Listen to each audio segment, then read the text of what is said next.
Corona की दूसरी लहर से भारत की हालत खराब है। ब्लूमबर्ग कोविड रेजिलियंस रैंकिंग में भारत पिछड़ गया, इस वक्त की बड़ी खबर, यह भी इग्नोर नहीं कर सकते। रहने लायक देशों की लिस्ट में भारत 50वें स्थान पर।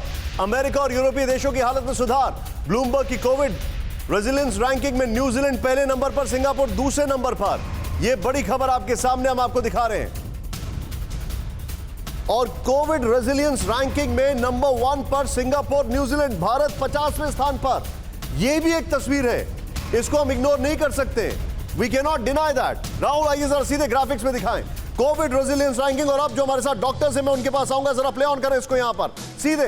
ये देखें आप, सेकेंड वेव से भारत की जो हालत खराब हुई है, लेकिन यहां पर देखें ब्लूमबर्ग की जो रेजिलियंस रैंकिंग है उसमें नंबर 1 पर न्यूजीलैंड, नंबर 2 पे सिंगापुर, नंबर 3 पर इजराइल है।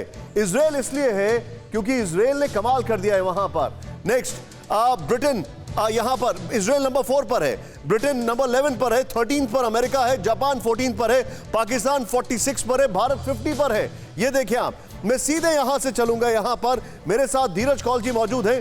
धीरज जी, मैं जानना चाहता हूं, ये जो कामयाब कंट्रीज हैं, न्यूजीलैंड हो गया, सिंगापुर हो गया, ताइवान हो गया, वियतनाम हो गया, इन्होंने ऐसा क्या किया कि ये कोरोना की हर वेव से बचे, हर वेव को शिकस्त दी इन्होंने, और हम भारत 50वें स्थान पर है? नमस्कार, thank you for having me on the show. पहले तो ये समझना पड़ेगा कि भारत की कॉम्प्लेक्सिटीज, आबादी, पॉपुलेशन की, एजुकेशन लेवल, हाइजीन, ये बहुत बड़े चैलेंजेस हैं जो हर सरकार, रिगार्डलेस कौन सी पॉलिटिकल पार्टी है, उसको आते। और कहीं ना कहीं 2020 में जो गवर्नमेंट ऑफ इंडिया ने एक्सेलेंट काम किया था, उसका मैंने लाइव टीवी भी बहुत एप्रिसिएशन किया था और इंटरनेशनल मीडिया ने किया था। स्पेशली जो हमारा सबसे कमजोर वर्ग है उसको न्यूट्रिशन प्रोवाइड करने का, क्योंकि वैक्सीनेशन और नो वैक्सीनेशन, आपकी immune system is directly dependent on the nutrition आपको मिलता है। तो गवर्नमेंट ने बहुत अच्छा काम किया था, लेकिन चैलेंजेस है। कहीं ना कहीं उन्होंने अपना गार्ड फरवरी में डाउन किया, जिसका थोड़ा बहुत खामियाजा हमें देखना पड़ा कि सेकंड वेव के नंबर्स आए।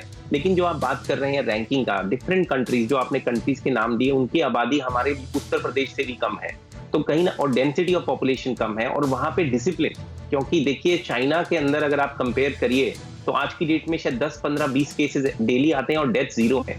तो डिसिप्लिन का फैक्टर एक तो बहुत बड़ा फैक्टर था, नंबर 1। नंबर 2, कहीं ना कहीं जो वेस्टर्न कंट्रीज हैं, अगर आप देखिए तो उन्होंने वैक्सीनेशन की प्रोक्योरमेंट बहुत पहले से, लास्ट ईयर जुलाई अगस्त में ऑर्डर्स दे दिए थे।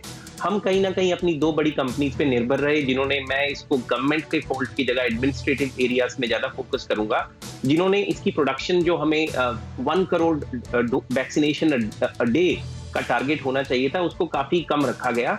तो कहीं ना कहीं इसमें हेल्थ केयर एडमिनिस्ट्रेशन और पब्लिक की भी जो हमारी कोविड एप्रोप्रिएट बिहेवियर है, जो हम अगले 2 से 3 साल तक पब्लिक से एक्सपेक्ट करेंगे, जब तक ये कोविड काम डाउन ना हो जाए। हम सब जानते हैं कि तीसरी वेव भी आनी है, हमें डिसिप्लिन के साथ रहना है, कोविड एप्रोप्रिएट फेवर के साथ रहना है, और जब तक 70% आबादी वैक्सीनेट ना हो जाए, इसको फॉलो करना पड़ेगा। और उसके बाद भी, क्योंकि नए वेरिएंट्स आ चुके हैं, हर साल एक बूस्टर लगेगा, अगले 2 से 3 साल के बाद ये रेगुलर फ्लू के जैसा बन जाएगा। लेकिन तब तक हमें अपने डिसिप्लिन के साथ रहना है। कोई भी गवर्नमेंट पब्लिक पार्टनरशिप के बगैर इसमें सक्सेस नहीं हो पाएगी। और ये बिल्कुल आपकी सही बात है कि मोदी जी के, ऑल्दो कुछ अर्लियर गवर्नमेंट की तरफ से थोड़ी सी लैप्स देखे गए थे, लेकिन वो बहुत एग्रेसिवली इस पे काम कर रहे हैं। और मैं न्यूयॉर्क में लोकेटेड हूँ और काफी कनेक्टेड हूँ कम्युनिटी से। जयशंकर जी यहाँ बहुत रिस्पेक्टेड है और वो काफी अच्छी एरियाज पे काम कर रहे हैं। वैक्सीन प्रोक्योरमेंट, जो बाइडन ने एक वेवर दिया है, और उसका सबसे बड़ा बेनिफिट इंडिया को मिलेगा। जो 20 मिलियन फाइजर, मोडर्ना और J&J की वैक्सीन हैं,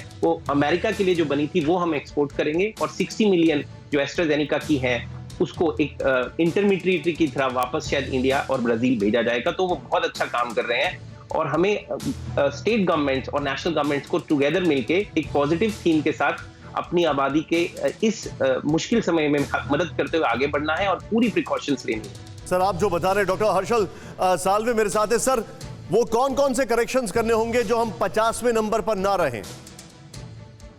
देखिए, मैं इस रैंकिंग पे बिलीव नहीं करता, because you can not compare apples with oranges. आप सेब के साथ संतरे को कंपेयर नहीं कर सकते हैं, जैसे कि आप न्यूजीलैंड को इंडिया के साथ कंपेयर नहीं कर सकते। न्यूजीलैंड की पॉपुलेशन दिल्ली की म्यूनसिपैलिटी की पॉपुलेशन से भी कम होगी अगर आप देखें तो। उनका जोग्राफिकल डिस्ट्रीब्यूशन अलग है। सो अब मैं उसमें नहीं जाऊँगा क्या करना है, मैं इस पे जाऊँगा कि हमारे देश जो डाइवर्स है, उसके अपने चैलेंजेस है, लेकिन उसकी अपॉर्चुनिटी, उसकी स्ट्रेंथ भी है।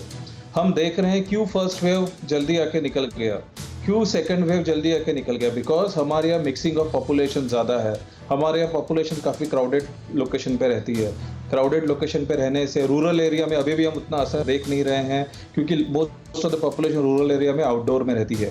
इस वायरस का स्प्रेड ज़्यादा इंडोर में होता है, तो इससे क्या होता है कि इन्फेक्शन स्प्रेड होने में हेल्प होता है और उससे असिम्प्टोमेटिक इन्फेक्शन जिससे इम्यूनिटी आने में हेल्प होती है। इसलिए हम देख रहे हैं शार्प डिक्लाइन हुआ है सेकेंड वेव का। ये किसी वैक्सीन का इसका कितना कंट्रीब्यूशन है ये तो आगे वाले वक्त बताएगा, लेकिन उसका प्रपोर्शन की बात करें तो उस लेवल पे नहीं है कि जो कि कंट्रीब्यूट करे पीक को कम करने में। तो पूरा जो पीक कम हुआ है ये हमारी सोशल मिक्सिंग के कारण हुआ है। जो हमारा जो इम्यूनिटी है, जैसे पिछले साल बात हुई थी सैनिटेशन, जो पुअर सैनिटेशन है हमारा, वो भी हमारे जो गट बैक्टीरिया है, मैं आपसे एक एग्जांपल लेता हूं इम्पैक्ट करता है। और मैं आपसे एक एग्जांपल पूछता हूं। देखिए ये बात सही है कि हम कंपेयर नहीं कर सकते, लेकिन ये बात तो हम डिनाई नहीं कर सकते हैं ना सर कि अगर आप उसमें भी कंपेयर नहीं करना चाहेंगे, लेकिन चाइना जैसी कंट्री, वहां से इंफॉर्मेशन कम आती है, चाइना जैसी कंट्री जिसकी आबादी हमारे बराबर है, अगर वो कंट्रोल करता है, यूरोप सेकेंड वेव को कंट्रोल करता है, फर्स्ट में कोलैप्स किया, सेकेंड वेव को कंट्रोल किया उसने, तो हमारे लिए सीखने को तो बहुत कुछ है। बिल्कुल, मैं ये नहीं कह रहा हूँ कि आप इग्नोर करें। We always learn by moving forward, we always do a course correction. गलतियां सबसे होती है, तो जिसको कहते हैं सक्सेसफुल लीडरशिप होती है जो अपनी गलतियों को समझे, बाकियों से सीखे और आगे बढ़े। और यही हमने देखा है पिछले 2 साल में इंडिया में हुआ है। अपने चैलेंजेस के साथ हम आगे बढ़े हैं। चाइना की अगर बात करेंगे तो there is a total opacity in terms of data.